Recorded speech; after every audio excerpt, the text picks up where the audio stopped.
And we are live for the Steelers Depot Monday live stream here on Monday, November 1st. A very happy November to you guys. A very happy Halloween and happy Victory Monday to you guys as well. Steelers Nation, Pittsburgh beating the Browns yesterday 15-10. Big Week 8 victory for Pittsburgh to move to 4-3 on the season. As always, Dave Bryan is here with me answering as many questions as we can over the next hour. Dave, how you doing?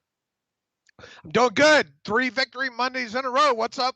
What's up with that, huh? Not too shabby. So appreciate you guys stopping by. As always, Dave and I will answer as many questions as possible until 8 p.m. If you guys want to have your question be guaranteed to be asked and answered, be sure to send us a super chat and let me know if there's any issues with the audio or the video of this live stream. And you guys can watch it back later. It'll be archived on Steelers Depot and on my YouTube channel. So we'll jump right into the questions. And again, for some reason, if questions come in hours early, they seem to be cut off in the live chat. So I apologize that the first line I have here in the live chat that I'm seeing is from Tim Chase, who says, since teams use multiple backs, why are there no longer Jerome Bettis's, Natrone Means, and Ironhead Hayward body type backs in today's game? So he's asking, why aren't there the bigger power backs of the NFL today?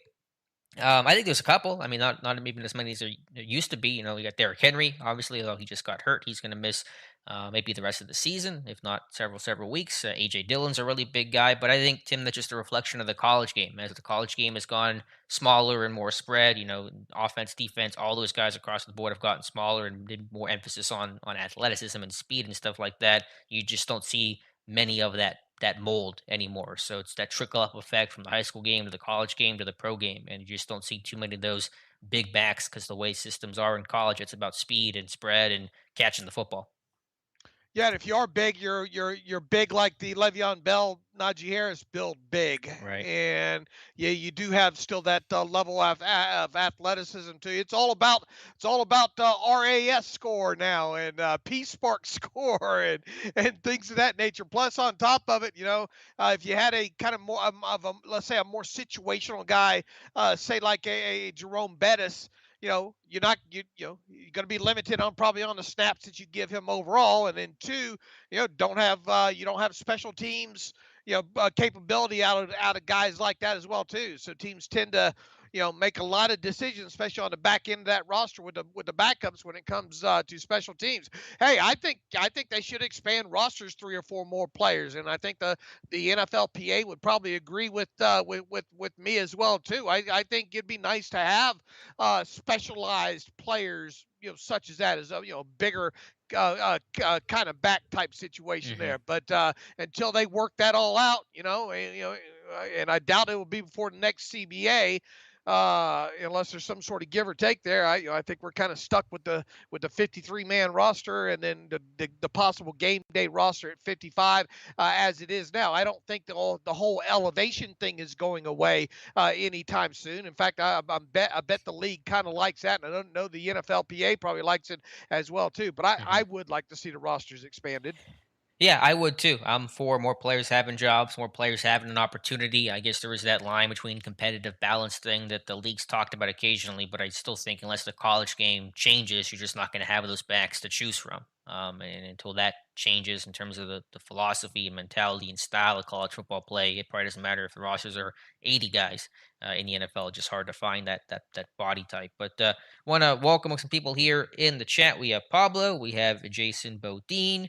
We have, let's see, Todd and some other guys here. Deplorable Verdon, Ivo, LU are here. So thank you guys for being here and hanging out with us again till the top of the hour, 8 p.m. Next question comes from Lumberzack94, who says, Happy Victory Monday, fellas. Happy Victory Monday to you as well. Wanted to know if you guys do anything with predictive modeling or anything. Also, can we agree that the Fire Tomlin crowd are just a sad and looking for attention? Yeah, the Fire Tomlin crowd, it's just low hanging fruit. I generally don't pay much mind to it. To the first question, the more important question about predictive modeling, does Clayton do anything with that, Dave? Do you know? I mean, we look at a lot of analytics and all like that, and obviously I'd like to around week 8, which is about right now, to be quite honest with you. And after this game, I'll probably start getting something together on it. About week 8 is when I'd start trying to look at predictive as far as playoff stuff when it comes to the adjusted net yards per passing attempt stat, because it's been so on. When you look at the offensive and the defensive numbers and kind of the marks for each of those, and then you also look at the differential, and if you go back the 20 years or whatnot, and for teams that are generally outside of the the positive differential, history's not good to those teams, and right now the Steelers sit right at negative point nine, I believe, is where Mm, they sit in the adjusted net yards per passing attempt differential. It's better than obviously it was a few weeks ago, but it's still, history says that the Steelers can't win the Super Bowl now. right. So I mean, obviously, stuff like that is, stats are made, it's historical and stuff, and trends break and all like that. But with this team, at least they're close. I will say Yeah, that, at this point. But we will, I think, get more and more. Clayton is really taken to this data science stuff really, really well, and I think he's producing more and more better content. So yeah, I think we'll slowly start moving into more and more predictive stuff like that. for sure. And Clayton's doing a great job with the work that he does related to analytics and all those advanced numbers and metrics. Noah Baker says, "Happy Victory Monday, Dave and Alex." Same to you, Noah. How would you rate Bugs' play yesterday and the defensive line in general? Thanks for all the great work you guys do. No, I haven't gotten into the coaches tape of the defense yet. I'll do that probably later tonight. But just the first kind of glance through, obviously watching it live with the production or lack thereof in the Browns run game, you have to give those guys high marks. I don't know individually who was better than the other, but whenever you're holding the Browns, that number one rushing attack to 96 yards to a 31% run success rate, and in a game that was close end to end, you got to give those guys credit. It starts up front with the D line. It's a team run defense evaluation overall that was very good, but the D line certainly felt like they played better than they did against Seattle, at least in the third quarter against Seattle. Yeah, what was the original question? How was that How worded? how how would you rate Bugs' play and the D line in general? Yeah, I haven't. I'm with you. I'm still on the offensive side of football right now. I do have the all 22. I'll get into the defense a little bit later tonight. I mean, it felt okay across the board up front, to be quite honest with you. Hmm. I did see Bugs moved a couple of times. I did see him make a play or two on top of it there. So probably above average overall game for him. But I mean, as much kind of what base they were in. How many snaps did Bugs play? How often were they in base, Alex? You got those numbers? I don't have it offhand. It's in my Excel sheet, and trying to do it in a live stream might be tough to do. But I mean, it was a good chunk of the time. I mean, it was probably about 50% base, if not more. And so that's probably putting Bugs at about 25 to 30 snaps, we'll call it. All right. So So, he played quite a bit in there. Look, I mean, you hold that offense to what you held them to, as far as, and look, you can look at, don't look at it at yards per carry. You really have to look at it at success rate there, because I think technically they didn't do too terribly bad from a yards per carry aspect, because they did have a couple of big runs in there. But if you look on a play by play basis, and on a successful run rate basis, they still did their job there, man. I mean, mhm. really, really, really, really impressive. And the Browns just never had a lot of, uh, uh, you know, continuity from one play to the next. They never could build up consistency and run downhill against the Steelers. So yeah, I Right. mean, they you knew they were going to go into this game with the idea of, we got to stop the run and we got to sell out and do everything we can to do that. They did, and they did. For sure, for sure. So appreciate you guys who are just coming into the chat again. Dave and I here till 8 p.m. Be sure to ask any and all of your Steelers questions in the chat, and we'll do our best to answer as many as possible. Send us a super chat if you want to move to the front of the line and have your question be guaranteed to be asked and answered by us too. Mike Adesso, appreciate you coming back. Mike says, "Hi guys, happy Victory Monday." Same to you, Mike. Does it seem like Muth is becoming Ben's new Whoopi. Oh, that's a very old school term. The Juju used to be. What a player he's going to become. So exciting. Yeah, certainly Ben has a ton of trust and confidence, and Freiermuth has talked him up at basically every conceivable opportunity, and that's trust that's well earned. I did a video on that on the channel a couple weeks ago that showed why Ben trusts Pat Freiermuth so much, and certainly plays like that touchdown he had on fourth and goal is going to only add to that trust. Just being in the right place, understanding leverage, being a great hands catcher, catching the football, being consistent and trusted. He is that middle of the field, that type of threat, that got to have it play type of threat that Juju was. Juju wasn't a big volume, stat guy the last 2 seasons, but he was making his impact plays on possessions and possession downs, on third and short, on red zone type stuff. And now Frymuth is kind of absorbing and turning into that role, and he's doing a great job at it. Yeah, look, and Ben talked about this after the game as well too. There was a level of trust there because the defender had it back to Freiermuth, and Roethlisberger says, look, anytime you have it back to your defender, especially in the end zone like that, you got to let your guy have a chance to make the play, and he did, and Freiermuth rewarded everybody with by making that catch there, and obviously he spent time, during Freiermuth's media session, said he spent time obviously from training camp and on, working on trying to get the whole 2 feet down instead of the 1 foot down the way it is in college. And he already knew coming out of Penn State that he was a highly reliable, catch percentage guy, and a nice catch radius and strong hands, and really impeccable inside the red zone at that during his time at Penn State. And he's lived up every bit to those initial signs and stats so far there. Mhm. So Ben said a couple of weeks ago that he feels that he's got to do a better job of getting the ball to Freiermuth, and I think you've seen that over the course of the last two games in particular. 11 catches, something, I don't know, 11 catches, 107, Mhm. 108 yards, and a touchdown so far. And I think our own Jonathan Heitritter has a video, or has a film room session out on the site right Mhm. now from a few hours ago, to kind of breaking down some of the things that Freiermuth did in that game against Cleveland, and tight end number one. Yeah, he is. And be sure to check out that article by Jonathan. Has a ton of good clips for you guys to review. Mutated Genome says, "Hi, Dave and Alex. Do you believe that Melvin Ingram is better than Highsmith? And if so, why is he not starting? He's paid like a starter, but since he's not, he's become LeGarrette Blunt 2.0. Dave, what do you come in on Ingram versus Highsmith?" I mean, there's a whole future aspect of there in there too. But I mean, Hmm. hey, the thing overall, one thing that I think we've seen with Highsmith is, man, he sure has developed against the run very nice so Hmm. far, and quick too.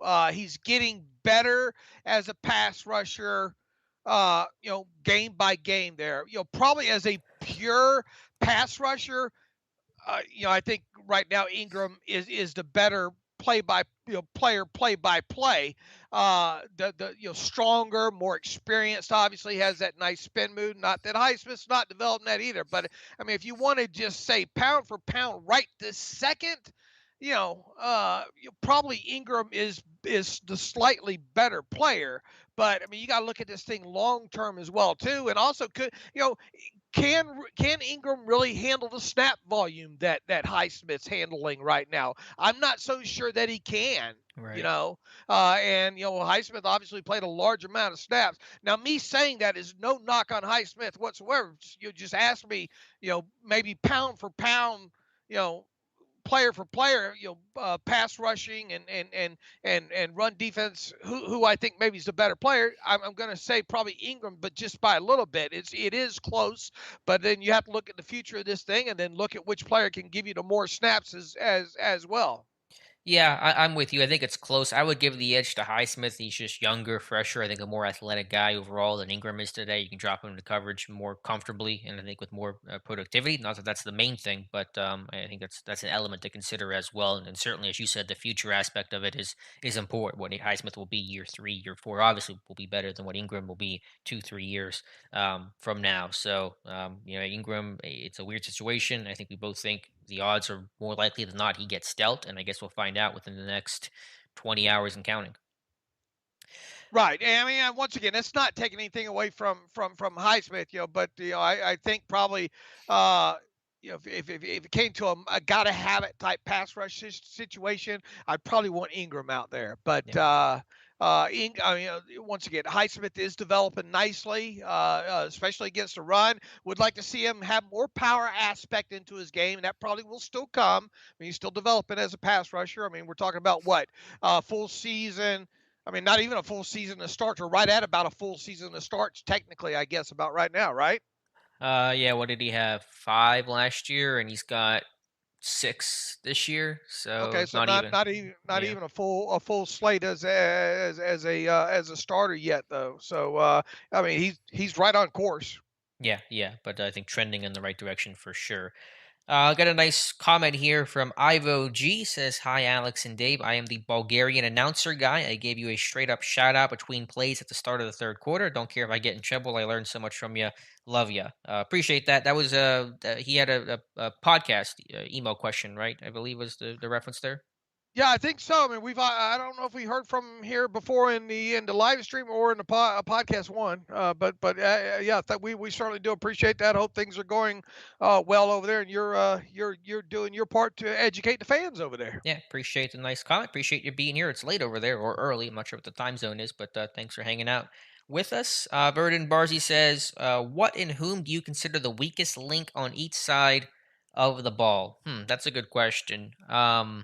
Defensively, I still think the personality of the Steelers defense has changed to a degree. They've had to play more zone. They have blitzed less overall. I don't know the exact numbers from yesterday. Maybe a little bit more blitzing yesterday than usual. But I think they've had to adjust to kind of compensate for a defense that's allowed bigger plays and has had some younger pieces trying to figure things out. And they are growing. They are getting better. You know, Norwood, Pierre, Millette being a new face to the Steelers. But I think they've had to kind of change what they do philosophically, which has impacted this defense in a couple different ways. If we're looking just, I think it's fair to look at this because they're playing so many players on both sides of the football right now, right? Hmm. I think it is fair, better, or a lot fairer to look at this more the way you looked at it, more maybe schematically, where some of the weaknesses are, other than just saying one player. You Yeah, know, well, you can interpret it. I mean, whatever way you want to interpret it. Right, but I mean, I'm with you. I'd like to see them have the ability to play better man coverage on the defensive side of football. And then look, offensively, I don't know how you want to chop up the blame, but they have got, and what it's probably not going to happen at this point, and I think it might be a little bit foolish to think it's going to happen. They have got to be able to push the football down the field. I know people get tired of me saying it, but they've got to start hitting some of these deeper pass plays down the field. You cannot, I don't think, go game in, game out, expecting to have your explosive plays come on, catch short, run long situations. And I mean, Right. we saw one yesterday, obviously, with Deontay Johnson on what was that, a 2 yard pass and a 48-yard run. I mean, it counts. I mean, they can't take that stuff away from you.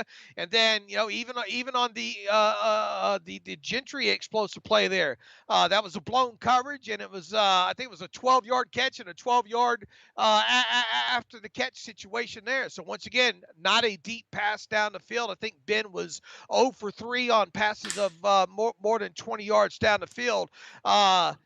You just the you're going to have more scoring offensively the more chunks that you can get at a time, especially with this offense here. So I would say the weakness on offense is the ability to create explosive plays, and Yeah. that would not be a lie right now. No, I'm with you 100%. That is probably the biggest sore spot. The run game has certainly improved. The O line is improving much better, leaps and bounds from where they were just a couple live streams ago. And just overall hitting a deep ball, hitting a chunk play. So you don't have to always be the crisp 10, 12 play drive kind of a team to score more points, to win more shootout games when your defense isn't playing its best football. When you're playing a better offense overall, you're not going to win a lot of games scoring 15 points. Good enough for yesterday, and we'll take it. We're not going to complain about it, but 15 points generally not a winning formula in the NFL today. I mean, just to put this in perspective, there was zero explosive plays by this offense at halftime yesterday. And how many points did they have at halftime? Three. Three. All right, and their first explosive play, I don't think, came until Freiermuth, that pass out to the left side. Once again, a short pass.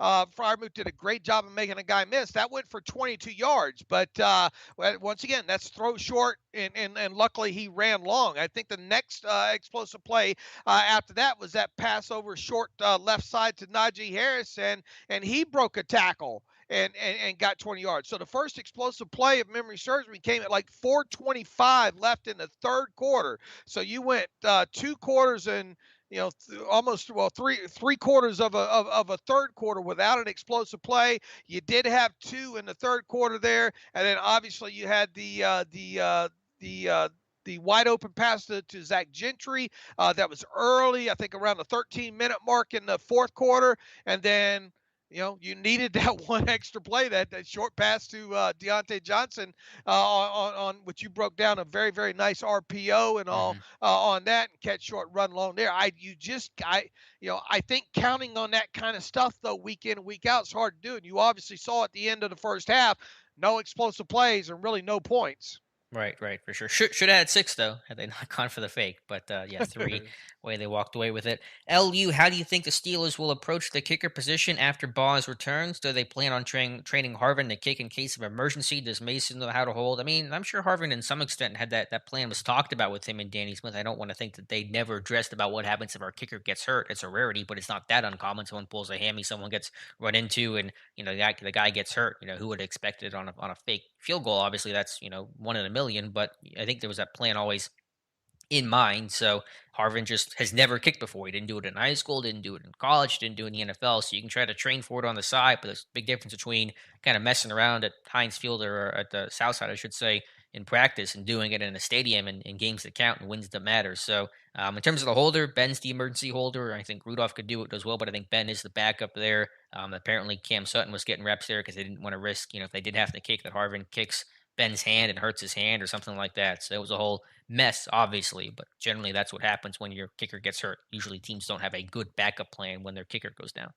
Yeah, I obviously don't know the right or proper answer to the question that the listener is asking there, but I tell you what, it would be interesting to pose a similar type question to Mike Tomlin during his weekly press conference. Is that something that you will allow to maybe start happening on the side, or is there just so much? Because look, Danny Smith talks all the time about the operation, right? The Hmm. operation, the operation, the operation.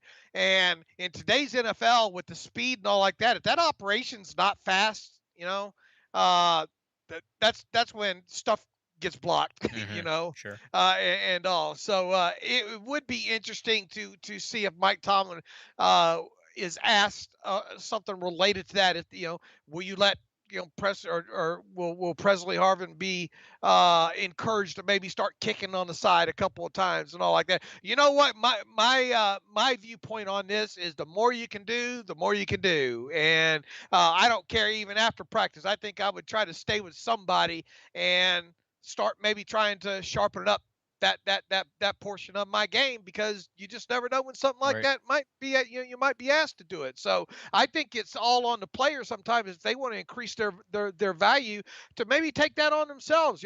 Maybe not necessarily now because you're in the middle of the season, limited practice time, but during the off season, if I'm Presley Harvin, I think I might get somebody out there that knows a little bit about place kicking and work with them. Yeah, certainly something to reevaluate considering what happened on Sunday. Jason Bodine, Daleks, which player on each side of the ball do y'all believe is the least expendable? Let's start with offense, Dave. I mean, usually it's the quarterback. Is Ben still the least expendable guy, though, considering that he's not, playing like the elite quarterback he once was? I mean, I still have, people are not going to like this. I still have Ben, and I think it got kind of proven yesterday. I think Ben's down the list of things that need to go, that you worry about going into a game. I Right, but think he's it's saying least expensible. So, like, who's the most valuable piece? The guy you could not afford to lose the most, if I'm interpreting the question correctly. uh Is it still Ben? man, I think you can run some RPOs Yeah. with Mason back there. I mean, what did Mason do at Oklahoma State?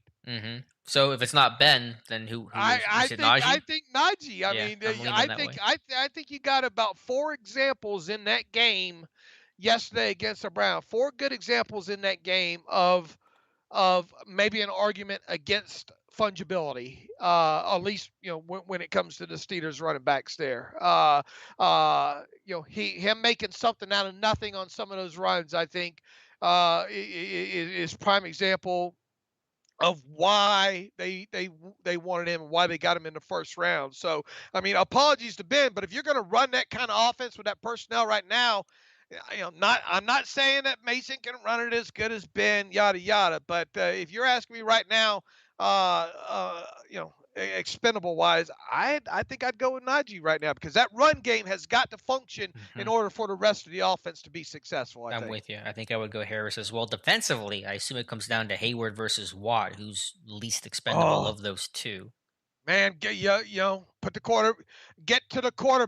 What did Bill Parcells always used to say? You protect the quarterback. You get a quarterback. You either protect the quarterback or you get a guy that can get after the quarterback. And yes, Cameron Hayward can get after the quarterback, but something magical happens when more magical happens when TJ Watt seems to get after the quarterback. So apologies to Cameron Hayward. In fact, the Steelers Depot proudly donates $100 to the Hayward House for every Hmm. sack. We've done that for a couple years now, right, Alex? Yep. With Cameron Hayward there, so we'd like to see Cameron Hayward have 20 sacks this year, and all. But I think the correct answer to that question is T.J. Watt. I want to be different and say Hayward. I don't know if I can, though. It's real close. I mean, there's no wrong answer here, obviously. I think if you pulled it, it'd be 60-40, 50-50, something like that. I'll go Watt, though. I think Defensive Player of the Year kind of season. But, man, I mean, Cam Hayward, the value as a leader, as an effort player. I think, Isaiah Loudermilk make a great effort tackle yesterday. That's kind of rubbing off when you watch Hayward make the plays that he makes. But both tremendous players, obviously.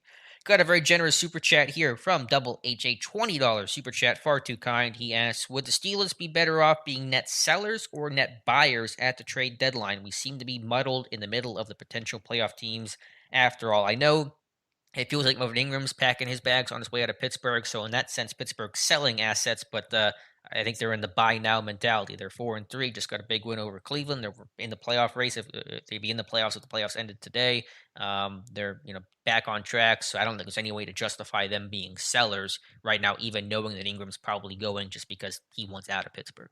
Right. The reason you're selling him is because he wants to be sold. I think. Yeah, not because you want him gone. Right. Anybody I think in their right mind is hoping that maybe they can work something out and keep him in that depth because at some point he's going to have the third outside linebacker is probably going to have to play for whatever reason soft tissue for a game or whatnot that the third outside linebacker is going to end up playing some considerable snaps at some point moving forward here. So you hope something can be worked out. It certainly doesn't sound like it. I mean, ever since this news kind of, I guess, officially broke on, what was it, Wednesday morning or, Yeah, there was that uh, report last weekend from Rappaport that floated his name, and then Aditi Kinkobala kind of had the first report that said like Ingram does not want to be here anymore. Last Wednesday, I think. I mean, obviously, even had that not happened, then I think you're still looking to maybe acquire anyway. Hmm. Not that He, you have a lot of draft drafts. capital Yeah. draft capital to work with, right? Right, nothing really. It's pretty bare at this point. But yeah, I think from a mentality standpoint, this team believes they can win. That's been buoyed by the last three games, and they certainly wouldn't be selling Ingram unless they felt like they needed to for just his contentness and just not having it become an issue in that locker room. Deplorable BR says Ingram, speaking of which, to Minnesota after Hunter injury. I trade Ebron for a kicking tee and a roll of ankle tape. Yeah, I mean, Ingram doesn't have that length that Hunter has, maybe what the Reds typically have up there in Minnesota in terms of a size. He's kind of a stockier guy, but maybe an option. I don't know teams that be interested. I thought the Rams could be a team, but they traded for Von Miller, so I'm going to kick that idea to the side. But we'll see. We'll see who comes calling, if anyone comes calling. Boy, do you want to really have to face Ingram Yeah, in a it's couple also of weeks true. from now and have him going after Ben Roethlisberger with that spin move against them tackles that he already has a pretty good beat on in practices and all? I mean, I guess worse things have happened before, but other than that, I mean, look, you just if he's hell bent on going, then just I guess try to just get what you can get. And I Yeah. try to look at some of these, maybe some of these three. Would Dallas be buyers, maybe potentially in a guy like him, or no? I think they're buyers. I don't know about Ingram specifically, but I think they think they can win. I mean, what would he kind of fit what they do? Do they have a need there? I mean, they've had some injuries, but Gregory's back. I mean, maybe. I'm not saying no. I just don't know their situation too well. I think Eh, the one Cowboys fan I listened to says they should make a play for Ingram. So I think that would make sense. You know, and what could you looking for draft picks, or do they have a receiver that could help you? Uh, ideally, I think you'd like to get a fourth round pick. I don't know if that's feasible. So if you had to Yeah. settle for a fifth round pick, I guess okay. If I could get me a speedster to take the top off the coverage, I sure would look to maybe do that. Yeah, and maybe Arizona. You mentioned Andy Isabella. We'll see. I mean, just get whatever you can get for him, the best offer possible. I suppose. I don't know if the market. I think there's a market for him. I don't think it's incredibly hot though. A freaking amazing says I'm excited for the run blocking film room of Stillers throwing the frownies out of the club. Yeah, that video will be up tomorrow. Probably I've already recorded it and got 7 8 clips of the Steelers just winning the point of attack, being aggressive, and so hopefully you guys will enjoy that one. Braden Miller, nice comment. Hi, Dave and Alex. Thanks for all the work you guys do. Appreciate it, Braden. Thanks for being here.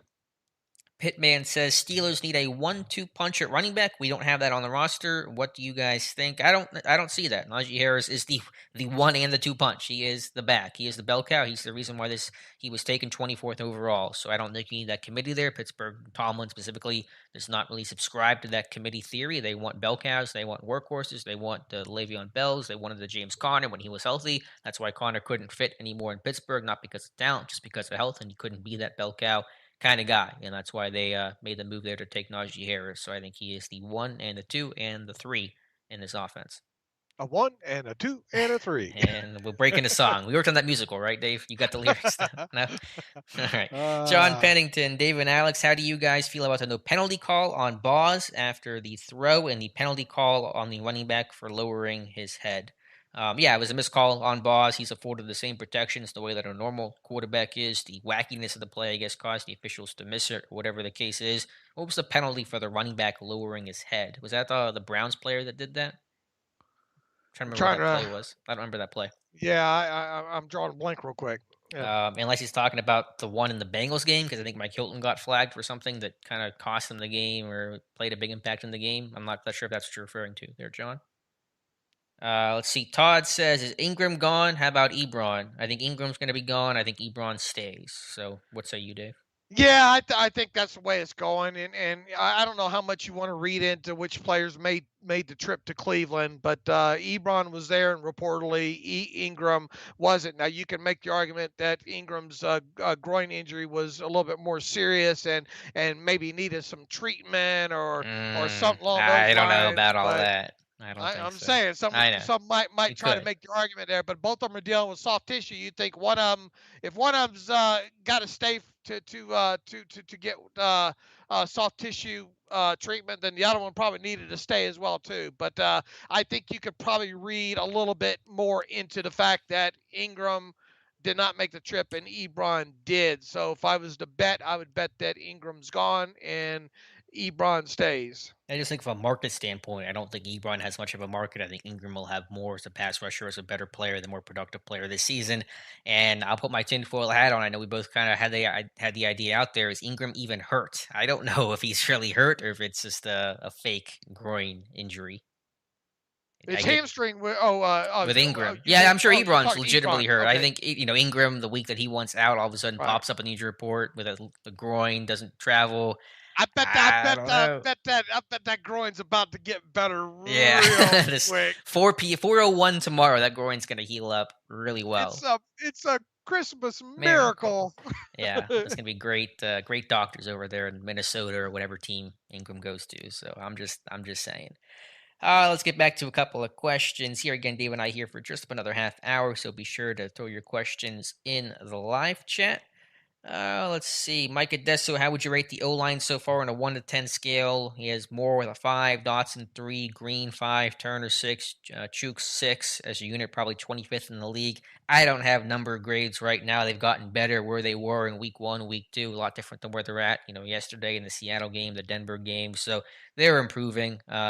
I don't know if one guy's been amazing. I don't know if one guy's been terrible. I will say, just going through the tape kind of relatively quickly, I thought Kendrick Green probably had his best game as a Steeler yesterday. I was really impressed with his performance. Yeah, we talked on the podcast this morning that I think pound for pound, Trey Turner probably had his best game in Hmm. a while. And Kendrick Green, really, there were some moments where you, especially in the run game department, saw him take some good angles, really start, really move some people there. So that it was an encouraging, and it's slowly the last 2 or 3 games, it's slowly been encouraging with him. I think, and even going back to the Green Bay game, he didn't get us he didn't get killed as bad as what we thought he might get killed by Kenny Clark, Hmm. in that game. So I think about midway through that game on he's made slow improvements there. And oh man, who's been? I mean, there's it's been I hate to use the Mike Tomlin reference, but it's been kind of like popcorny up there as far as because Okorafor I thought had some good a couple good run blocks in that game against Hmm. Cleveland. Dan Moore had one or two. Okay, I think overall Dan Moore was easily the worst offensive lineman in that game yesterday, not only from a pass protection standpoint, but from a run blocking assignment too. But that's not surprising when you look at most of the snaps came against in that game there. But Hmm. uh, here's the big thing. I mean, who cares about grading and ranking or rating them? The key is that they are better now than they were a couple weeks ago. Yep, continual improvement for sure. Faceless man, this game really made me think this offense is better without Ebron, particularly in jumbo and two tight end sets. I say we trade him. Again, trading him is just, is there a market? Do teams want a tight end who can't block and isn't doing much as a receiver, who's in the last year of his contract and has a decent amount of wear and tear on him? I just don't think there's much of a demand for that in a position that generally doesn't have a lot of demand. Go get Evan Ingram if you want, a more athletic receiving type of tight end. But I would still keep Ebron just because you don't want to necessarily protect from injury, obviously, but you don't want to put too much on Freiermuth and Gentry, a couple of young guys who have not played a ton of NFL snaps. But I endorse and believe this team. Obviously, Freiermuth's the number one, and Gentry's going to really eat into Ebron snaps. Maybe those guys split snaps 50-50, or Gentry even plays more than Eric Ebron going forward. You're right. This team needs to run the ball effectively, and Freiermuth and Gentry by far are the best run blocking tight ends, at least on the 53. Now look, I guess here comes Davy Downer here. Mm, They did play a lot of two tight end, two of three tight end settings in that game. What I had 20. If you throw out the kneel down, if you throw out the fake the fake field goal, if you throw out what else? There was one other play in there as well too. I think that I had to throw out because it not being traditional there, but. 24 plays in total, two or three or two or more tight ends on the field. I mean, that's all fine and good, but the successful play rate for those particular plays was not great. So I have no problem with playing two or more tight ends moving forward here. But if they do, they've got to do a better job of producing successful plays in those situations. And they really didn't do. It felt like they did, and hmm. in fact, I was kind of surprised when I got to the numbers there and sorting them. So to me, yeah, it's and look, I mean, you obviously want someone out there that can block and run block more so than Ebron can, but you got to get a better success rate if you're going to do that. I'm just thinking out And, loud. and you only scored 50 points in that game. Right. Let's not forget that either. That's All right. true. I do wonder though, and it'd be a massive study to do. I'm not saying we're capable of doing it, certainly not in the moment, but is there a correlation? The heavier you go, is there a decreased success rate just because boxes get stacked more and it's just maybe in some ways harder to run than whenever things are more spread out? I just wonder if there's a correlation there. I mean, I'm sure we could get the data on that. That might be something for Clayton to look at. Hmm. See if he can pull some stuff related to personnel groupings. Let's see. What did I have here? Groupings. We need to. Let's see if I have the numbers here Yeah, I real just quick. wonder, Go ahead. league Go ahead and wide, go if to the next one. yeah, if 11 personnel league wide has a higher success rate across the board than 12 personnel versus 22 personnel, Maybe, maybe not. I'm just kind of thinking out loud, but I'll go to the next question here. Hey, real Oh, quick. sure. 16 of those 24 plays that featured Freiermuth and Gentry in this game against the Browns came in the second half as well too. So Okay. only 8 of them in the first half there. And where's my successful rate? 7 of those 24 plays were successful. That's not a great rate at all, right? I mean, that's not even Not even a third. 33%, Yeah. right? Yeah, it's about 28%. I mean, that's not good. But as you mentioned, not that we want to cherry pick this stuff, but the last couple of runs there end of the game, they're just falling Sure. on the ball essentially. So if you take those out, if you take those plays out, it's about a third, which is still not good, but some context worth noting. Those are the Cats. Shouldn't teams have an emergency place kicker? It seemed like they were surprised that Harvin couldn't kick. Seemed they didn't even think out the backup holder consequences.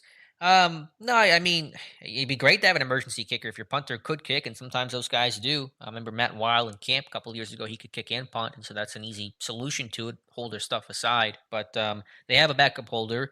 And I think Ben said that he didn't know that Presley couldn't kick, but I'm sure Danny Smith knew. It just the team never knew because Ben, I'm sure, has never asked the question before.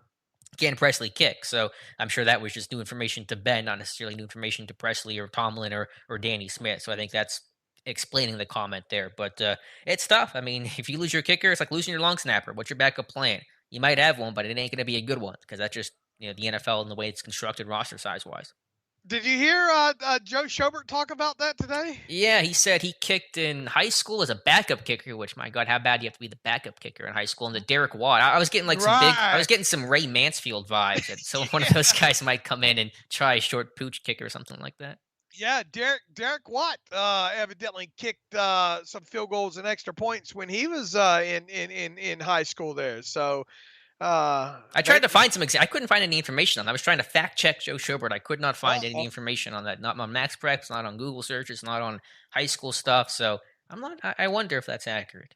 okay. Probably is. But yeah, wouldn't that be a sight? It'd be Kuntz snapping the Cam Sutton with Derek Watt kicking. That is a good. Let's just scratch. That's why they go for it. Any situation. But next question here, Mark Miller. How impressed, surprised were you to see Ben on those rollouts in the 2 point conversion? I know this is part of Canada's offense, but not something we see Ben do anymore. He did it in camp. Whenever there's no one rushing him, I mean, he can run enough. So, I mean, it is, you don't see it too often, but Ben can sort of do it. He was definitely running for his life on that final play, that final heave, just to try to buy time. But yeah, they can do it. It just, whenever someone's rushing after you, if someone doesn't bite on the fake or chases you, then Ben gets himself into big trouble. So, if for it to work, Ben's got to have clear space to buy time. And there were a couple other design kind of rolls that went really, really smooth. And of course, when you had Deontay Johnson getting 10-yard separation, Yeah. I mean, that makes for a nice pitch and catch there. So, yeah, I mean, it helps kind of keep defenses honest, I guess, to some degree there. I don't think you want to see it 15 times a game. I know I Mm. don't, Neither, but neither do Ben's knees. yeah, but I mean, I think he can roll them out a couple of times a game and then set up, them levels type throws and make an easy throw for him. It just depends how good his body's feeling. It's felt better the last couple of weeks. The hips better, the knees are better, the whole body's better, so you can kind of run a little bit more. Whenever he had the bad hip injury, you were doing that less because he just really hurt to try to move and make those movements on the run.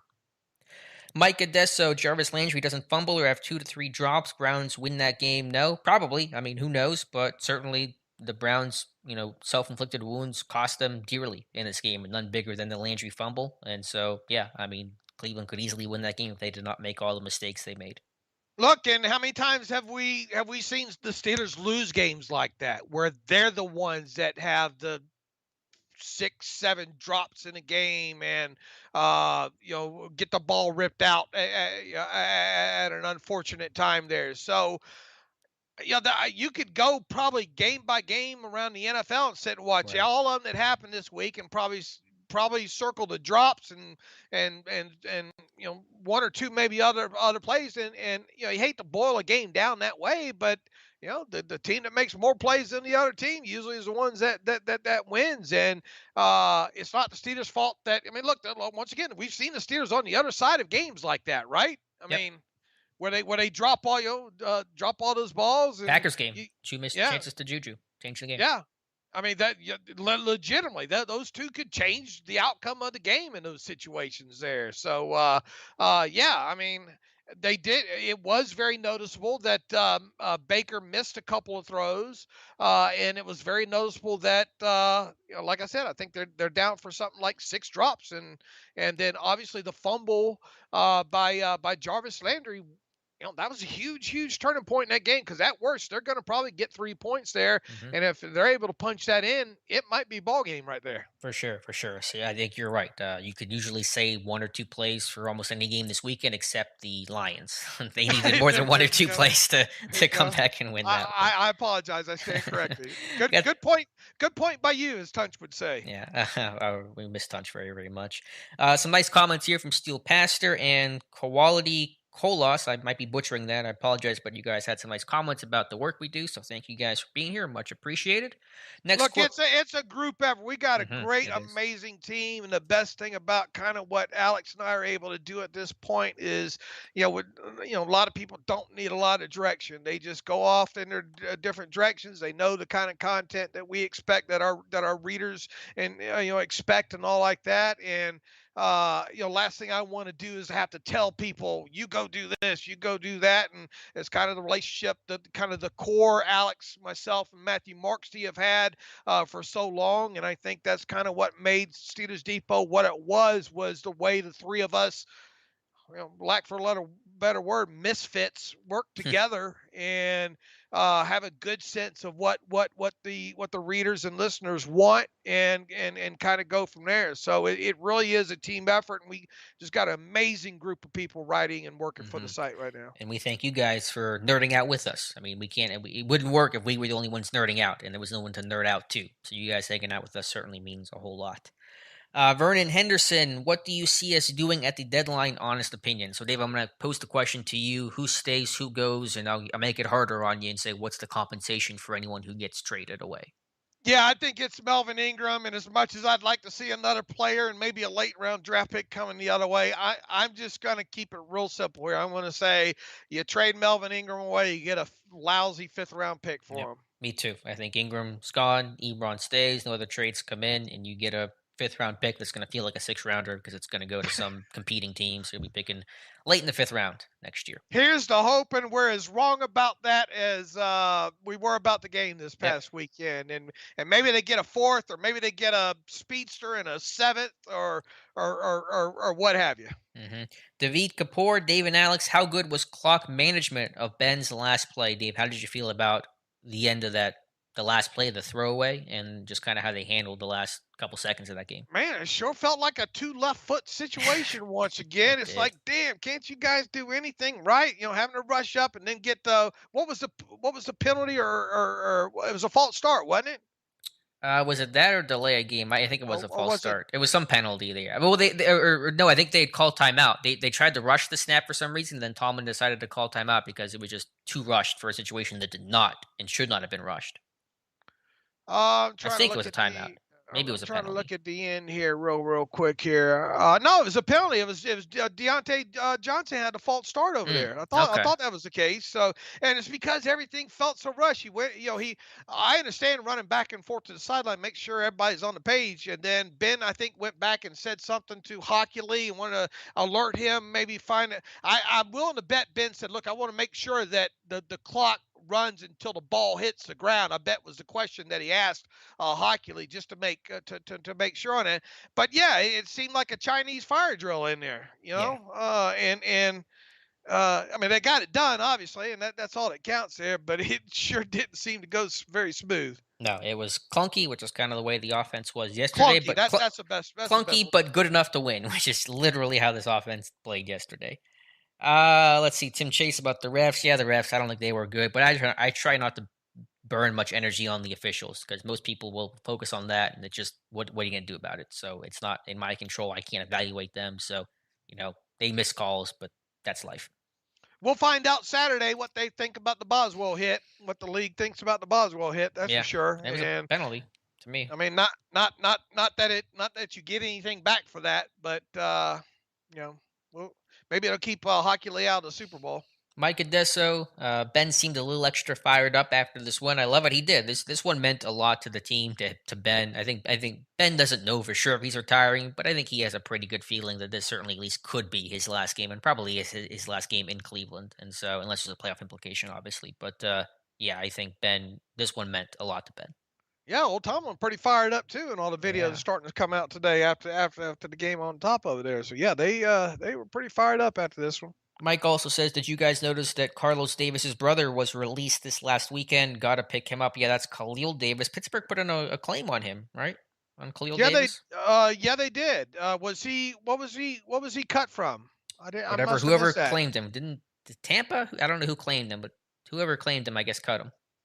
Huh. And so we'll Well see if then Pittsburgh. he might be circling. You would think that maybe that's an option for him, wouldn't Yeah, you? because Carlos Davis went to IR, so it's not like the group got healthy. We'll see. I mean, it wouldn't be a big shock. I know they signed a guy nose tackle to the practice squad 2 weeks ago or whatever it was, but we'll see what the wire looks like. I guess maybe Tuesday tomorrow. Let's see. Been waived by the respective teams. Oh, Shakir Brown was waived also, Nice. evidently. Detroit, I think, right? Cut him. And the Colts were the ones that I think that Mm, waived Khalil Davis. okay, so we'll see. Keep an eye on it. Yeah, Pittsburgh may still have interest. Let's see. Next question comes from. It's more of a commentary about Melvin Ingram disappointment in him. I mean, to try to give Ingram a little bit of grace. I mean, obviously the public information has been ugly, but we don't know if Ingram's really made a big stink and isn't doing things and doing all the James Harrison type stuff or not. I mean, maybe he's been more professional about it. I mean, who's to say? But it's obviously disappointing because Ingram's an asset to Pittsburgh, and I'd rather see him in Pittsburgh than playing somewhere else. Yeah, I mean, I think the ideal situation is you find out a way to appease Ingram, and keep him because I think that's the best case scenario because of the depth of the outside linebacker position. But will they be able to get that done? It doesn't sound like it, but stranger things have Yeah. happened, I guess. Tim Chase says Von Miller was a second and third. What do we settle for with Ingram? I think a fifth. Maybe it's tied to playing time to bump up to a fourth at the absolute best. As Double HH, comments.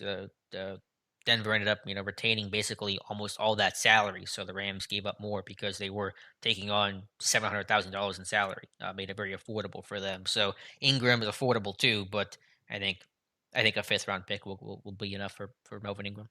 Yeah, it's not about the money when it comes to what's left on his contract right now, especially the way the Steelers structured that thing with the voidable years and all like that. It's all about maybe what you can get at compensation at this point. Do DCT. you just get? Is there any part of you that just you know if the set, let's say it's a six, that's the best Ugh. that you have out there come deadline? Do you take that, or do you just say, he's gonna like you? He got mad in these pair of pants. He's gonna get happy in these same pair of pants. It just depends on how much of an issue you think it'll be. If he's James Harrisoning his way out of it, then I think you Which take he what you could can get, do. which he could. And obviously, him not traveling is at a sign of something we're not sure. If he's doing that type of stuff, then you probably just get what you can get for him. If you think you can, if he can just deal with it for the next 2 months, then I think you hold on to him. And if it gets to a point in December where he's too much of an issue, then you probably just cut him and just say, we're just moving on here because it's not a healthy situation. But I think it really depends on the approach and how much what he's willing to do to get out of Pittsburgh is the question, which Right. I don't know the answer to, obviously. DCTV, is Ray Ray really the best kick returner, punt returner we have? Yeah, I think so, unless you want to make an argument for Steven Sims, but he's yet to return a kick or punt in Pittsburgh. And so this team is, top 10 or so in kicks and punts. And so I'm not rocking the boat there. Let's see. Next question comes from Mike Adesso. Can someone please explain to me, like I'm five, with a defensive holding there on our D lineman? Yeah, that was the one Bugs got called. I don't know what they saw there. I mean, he tried to swim over the left guard of the center, and he didn't hold him at all. If anything, the center might have been holding him. So I don't know. I don't know what the call there was. Yeah, I haven't looked at it on all 22 yet. I know they missed one on Trey Turner. Turner got pretty hot because he got held once trying to climb, and so maybe the refs were really looking closer to just the defensive line play in general. But I don't know. It was weird. Couple more. What's Denver going to do now that Von Miller's gone? Could they use a guy like Ingram I now or think they're no? just selling. I think they just know their season's probably over. So I'm not sure if they're going to sell Vaughn and then go buy Ingram. Maybe. Okay. I mean, they probably know him pretty well, but I don't. That'd be kind of a curious set of decisions for them. Plus, they got Chubb and they got a couple other guys over there, young guys that have done well for him. Chubb's out for a little while still, ain't he, Yeah, or right. I not? think he's coming back though in like I don't know 2 weeks. So I don't know. I mean, I think they can just suffer through. And they got see who's the young guy they have out there that's doing pretty well. I think from Nevada, but we'll see. Maybe. I mean, who the heck knows? Let's see. Couple more questions here. MVP King 7 obviously sucks not having your kicker, but I feel like we won this game because of the aggressive behavior. We needed to score touchdowns. Yeah, I mean, in a sense, because if it's 10-9 or 10-10, because they would have kicked the extra point there on the Harris touchdown, they would have kicked the field goal on that fourth down, that fourth and goal. And so it's 13-10, and who knows how that game ends up. So maybe in some weird, twisted way, that was a good thing for Tomlin and the Steelers. That wasn't scoregami yesterday, was it? No, I had checked. There's been several instances of it. The Steelers have Of actually 15-10, really? it's been Wow. about 15 or so. Yeah, funny enough. Actually, yesterday, the Steelers and Browns combined had played 4, 15, 10 games total against different opponents and et cetera. Wow. And they were 0-4 both in those games. So the Steelers nor Browns had ever won a 15-10 game. So someone had to win it yesterday. Pittsburgh did their first 15-10 game since 1972 when they lost to the Bengals. The Browns did one, I think, in 2011. They had a 15-10 loss to, I want to say, Jacksonville. So closest score. I was hoping scoregami, but not quite. Nerd. That's great. I love Scoregami. That Twitter account is golden. I love it. It's just hilarious. Let's see. Kevin Herzog, random question. A rookie quarterback throws his first NFL touchdown to a rookie wide receiver who catches his first touchdown. Who gets to keep the ball? Good one. Whoever got drafted higher, I'll say gets to keep the football. Yeah, that is a good one. I would imagine the one that has the deeper pockets probably, Yeah. and probably that would be the one that was drafted a little bit higher. Yeah, that's a good question. I don't know. I don't think you can cut that football in half there, but I would bet that the quarterback got it. Whoever had the better throw or catch, whatever was more impressive, they get it. Russ Obenstein here in the chat. Appreciate you. Says just saying hi, guys. Better late than never in a victory. Yes, sir, Russ.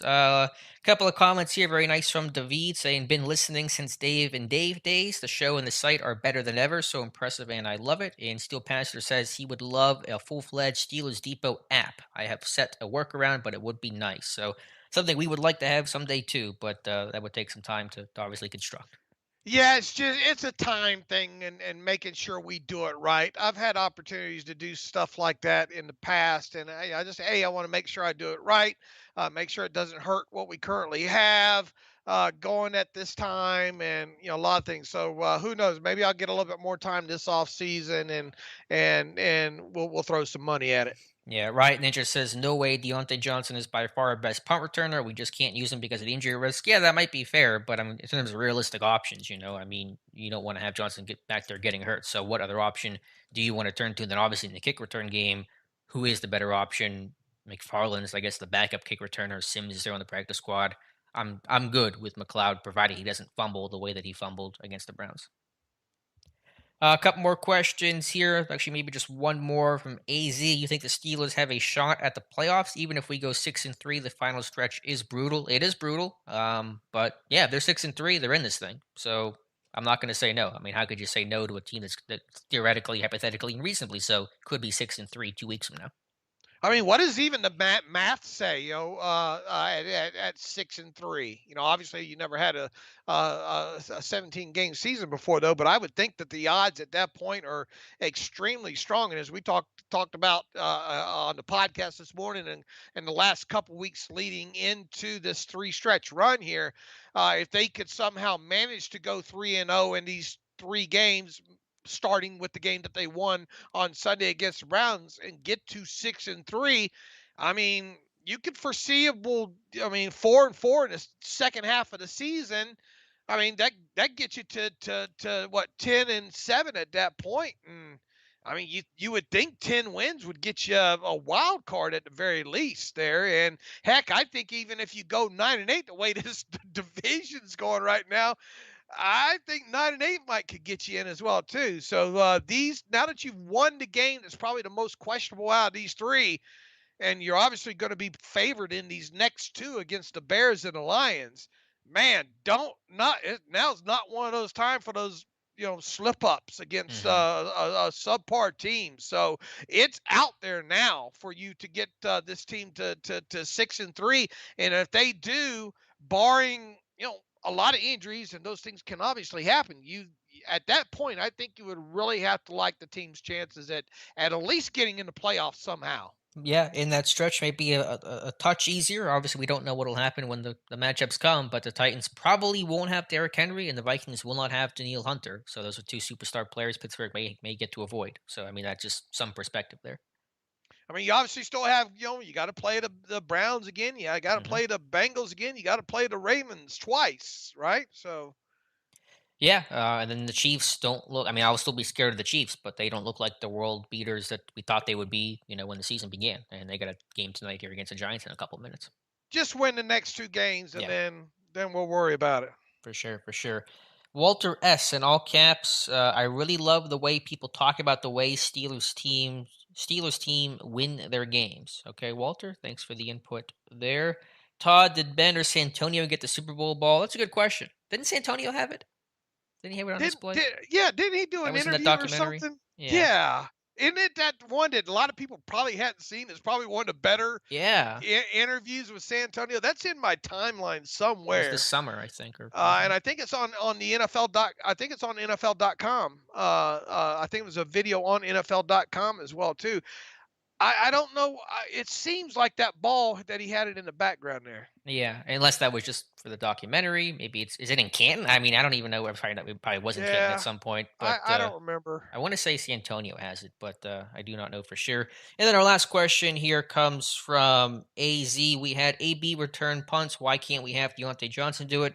You could. I mean, they tried to get AB off punts for the longest time. They couldn't find a replacement. They had Jacoby Jones, and that didn't work, and all that stuff. But AB was able. AB was just a healthier player than Deontay. Deontay's had a lot of injuries and battled small stuff and knee issues over the years, and so you just gotta trust his ability to stay healthy less than you do AB. All right, Dave. I think that will. And actually, Colby says I think that ball might be in Canton now. Yeah, I don't know if it's. I don't think it's on display. Maybe it is, but who knows? Maybe it's not in Canton anymore. But anyway, that's gonna wrap up today's stream. Appreciate you guys being here. Yeah, again, video on the Browns, Steelers offensive line against the Browns coming out probably tomorrow on my channel. So be sure to look for that. Be sure to check out an archive version of this either on my channel in a little bit or on Steelers Depot also in a little bit. And we'll be back 2 weeks from now. So as always, Dave, thanks for being here and hanging out with us. Hey, thanks for putting this on, and everybody, thank you for tuning in. Peace and love to everybody, and run on over to SteelersDepot.com and see some of the stuff that went up today if you haven't already. All right, guys, appreciate you being here, and we will talk to you soon.